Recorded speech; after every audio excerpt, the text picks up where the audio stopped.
Nous avons une lourde responsabilité aujourd'hui, celle de convaincre un maximum de Français de nous faire confiance pour porter tous ensemble notre contrat avec la nation. Et ce projet, c'est notre révolution. Alors oui, certains pourront dire que nous n'allons peut-être pas assez loin. Et il est vrai, cette révolution, ce n'est pas l'insurrection.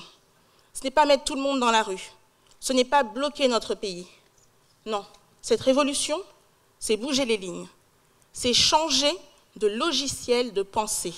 C'est remettre à plat notre système.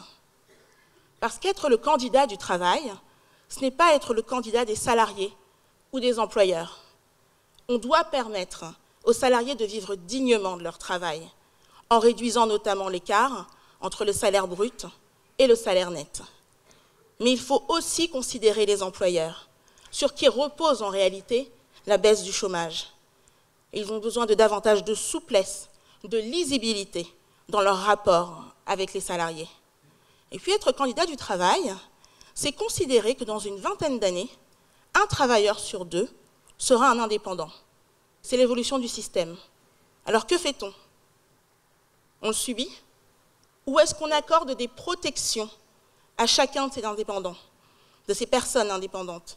Est-ce qu'on s'assure que chacune bénéficie de l'assurance chômage, d'un même système de retraite, d'une suppression tant rêvée du RSI, de l'alignement du congé maternité? Alors non, ce n'est pas une abolition des statuts, mais c'est une généralisation des protections qui accompagnent cette libération de l'entreprise. Et finalement, notre projet, c'est cela. C'est considérer que la liberté et l'égalité ne sont pas exclusives l'une de l'autre. C'est réconcilier les libertés et les protections. Parce qu'il faut libérer le travail, l'entrepreneuriat, les énergies, mais il faut aussi libérer les territoires, les quartiers. Et il faut donner les moyens à chacun de s'émanciper, de choisir sa vie.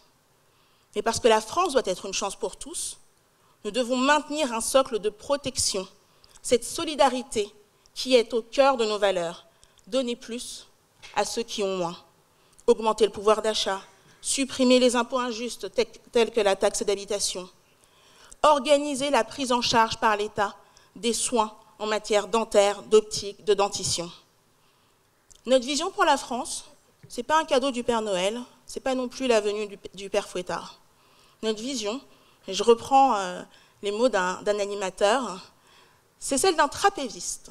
Un trapéziste qui est prêt à s'élancer, à accomplir de belles choses, à réaliser une belle pirouette, mais qui sait que si jamais il se loupe, il aura un filet de sécurité ou la main d'un partenaire pour le rattraper.